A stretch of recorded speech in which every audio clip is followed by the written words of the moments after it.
Okay, so now we will finish our homepage, but before we do this we need to fix a couple of things and improve a couple of things. So firstly, at the moment XSLT is outputting the older version of HTML, namely the strict blah blah blah old standard for HTML, as you can see here. We could, kind of override this and make some chemistry to make this just output doc type HTML. But we don't have to bother with that because we can simply download the extension that does this for us. So I will just install this extension and two more extensions. One is Ajax checkbox, and this is very useful because, for example, at this very moment we have our flowers, and we have checkboxes when we open a certain flower that tells us whether this flower is published or not. But it's quite impractical. And just in case you didn't know, you can mark several of these at once, and then we can just change set published to yes or set featured to yes or something like that. So you can do stuff like this here, but it would be also much more practical to just have a checkbox over here that we can click and it will automatically change its state from featured to not featured. So this is what Ajax checkbox will do. And then we still haven't created any section for the front page slider, so we will be doing this as well. But we will probably want to order the slider images in a specific way, and for that we should install order entries extension, which will allow us to drag and drop and move these entries around in our administration. So I'm just going to quickly install these extensions and then we can continue.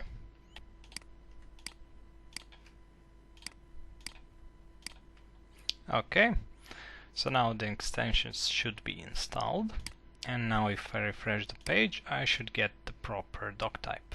There we go, much cleaner now. Okay, so let's first create another section that will contain our slider images.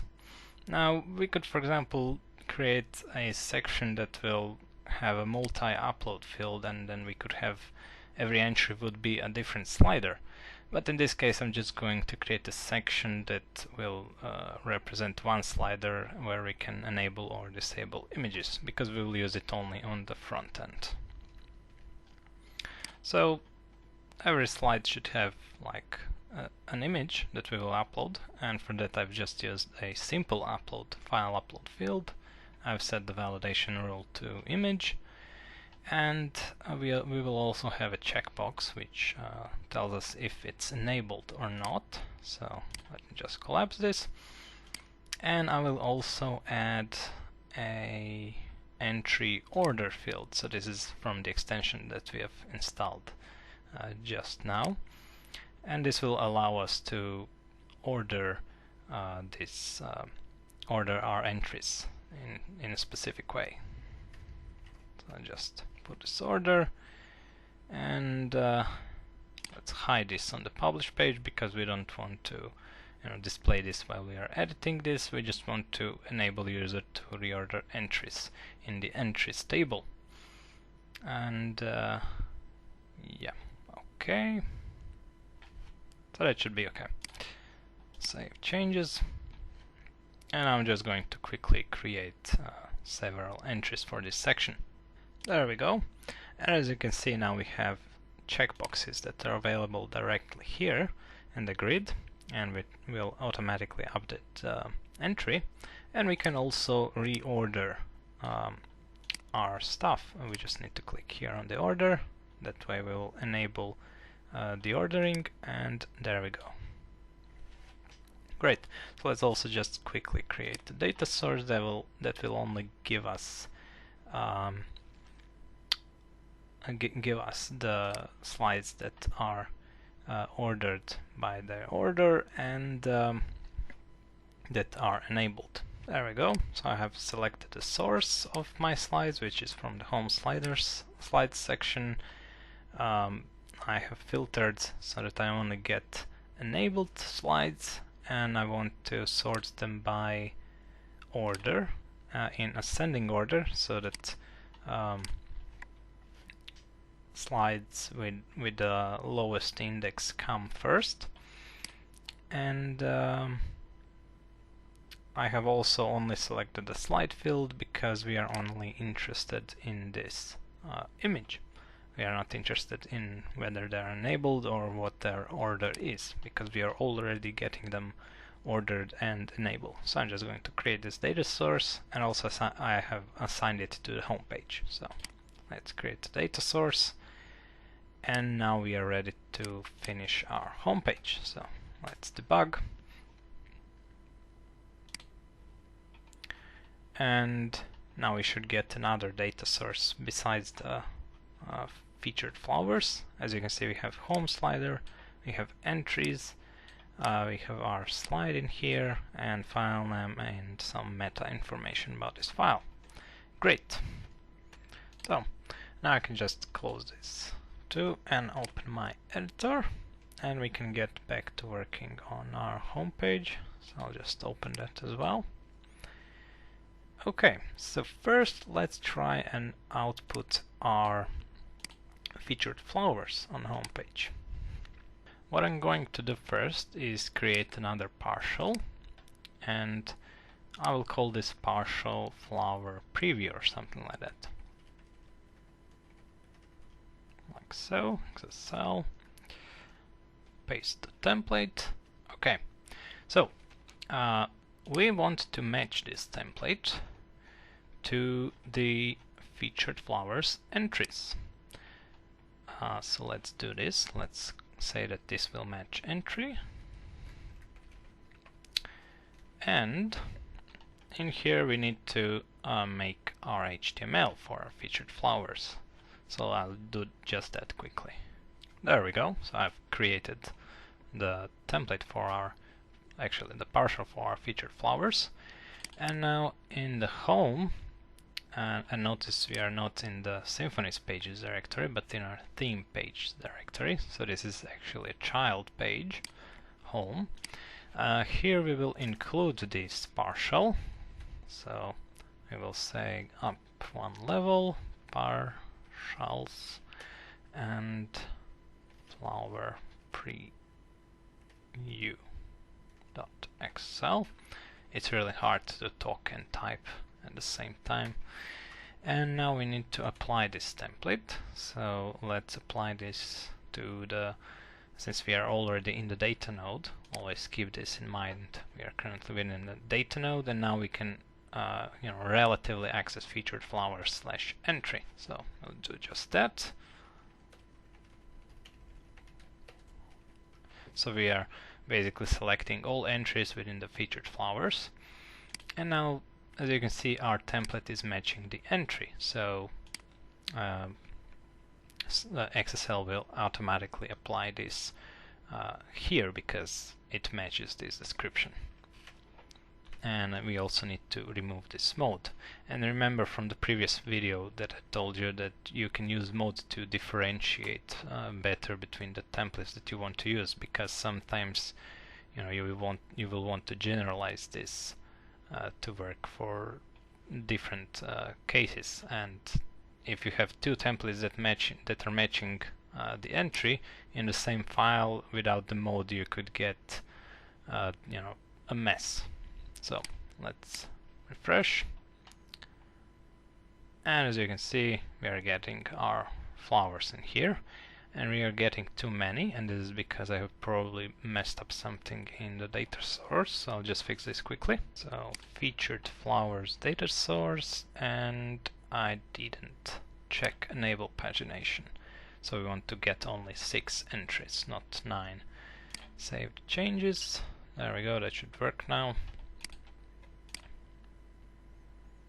Okay, so we only get latest 6 featured flowers.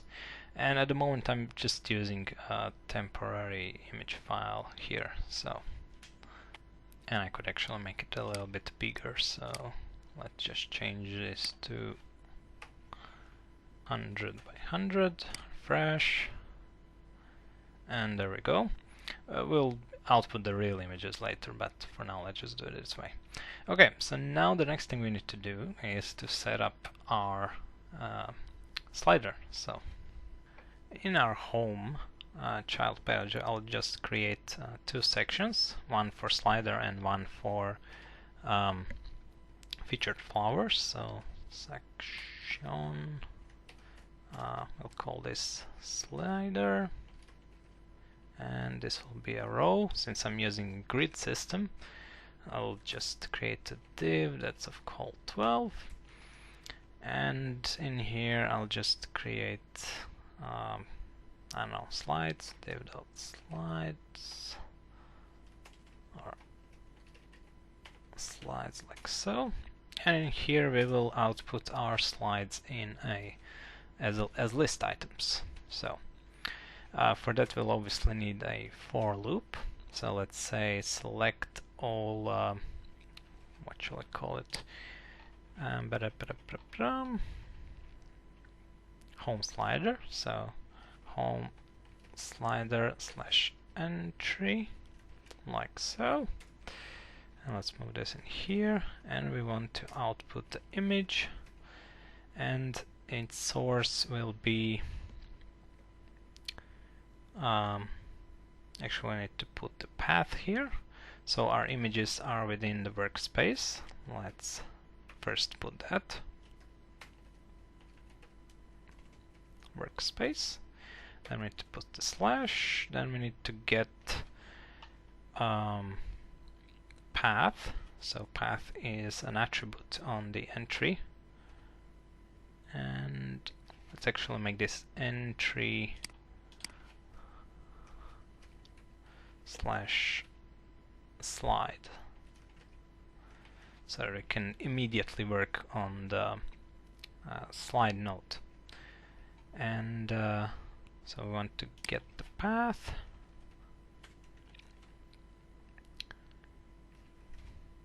and then we also need to add the file name, and also path should be in the curly braces.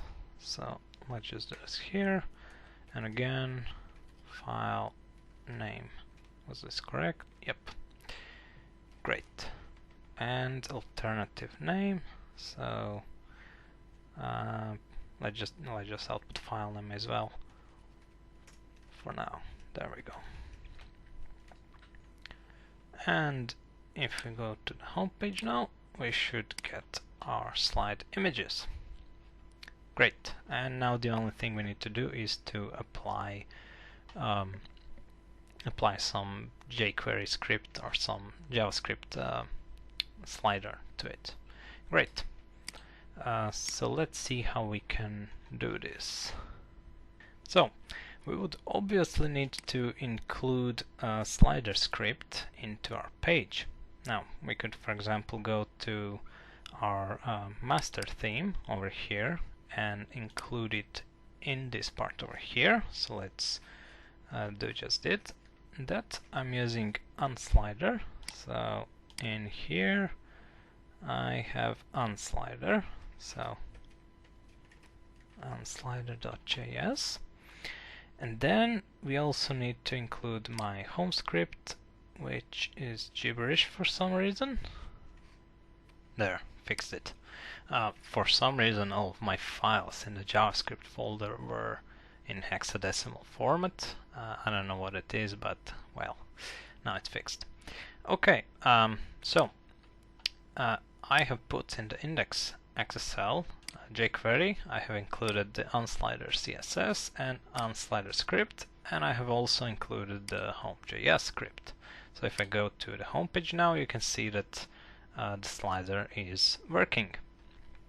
But what if we want to go to the flowers or transactions page? We don't want to needlessly include our unslider CSS or unslider.js or even our home.js script that we only want to execute on the home.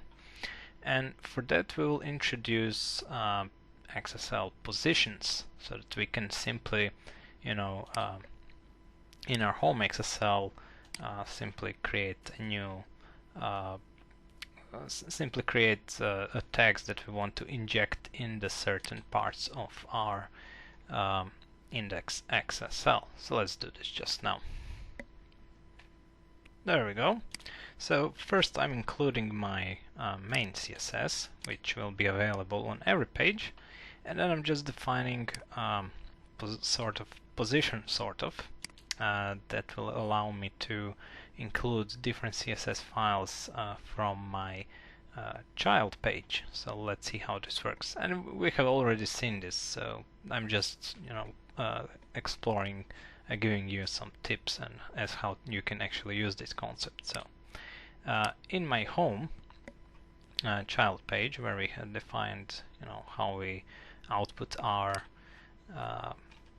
slider and how we output our featured flowers, I have created other templates that are matching everything in CSS, and in here I have simply put the link to the CSS script tag for JavaScript, and you can have multiple JavaScript tags. You are not limited to one in here. And I have also created a JavaScript head position and a footer position, because this is quite useful if you want to load libraries first and then your custom stuff in here, so that you don't have to bother with whether the page is fully loaded or not. Okay, so let's see how it looks. And if I refresh the page, everything should still work. There we go. So as you can see, this will be sort of a pattern for all of our child pages.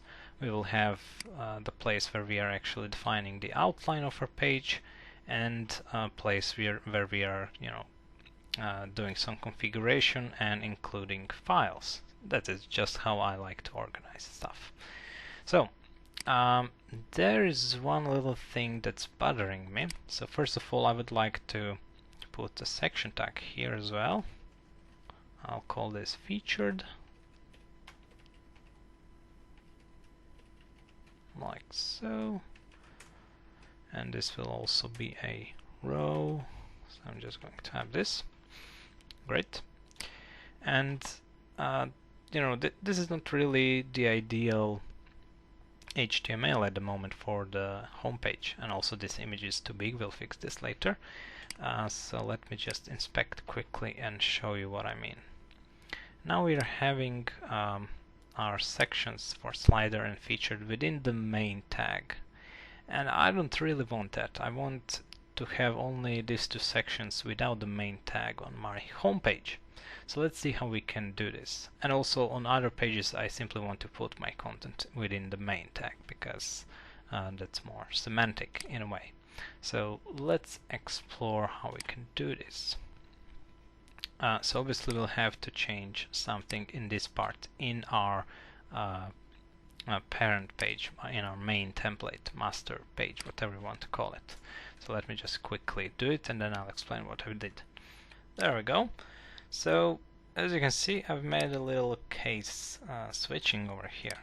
So this is a choose tag, and within the choose tag we can choose one option, and then we can test for some options and then do accordingly to them.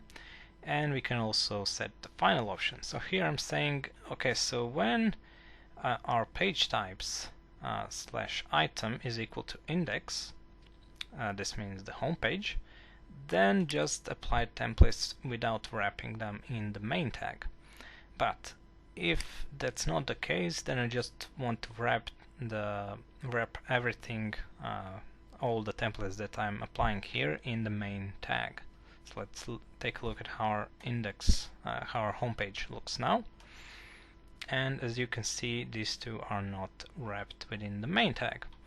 And let me just quickly remind you, within our administration, under the pages menu, we can actually set custom types of the pages as well. So if you need some extra testing, extra way of finding out on which page and what features this page have, then you can just add your custom tags here, like so. So if I save changes now, and if we take a look at our debugger over here under the page types, let me just refresh this, you will see that now we have our custom and tags in here as well. So this is just a nice way to differentiate your pages from one another.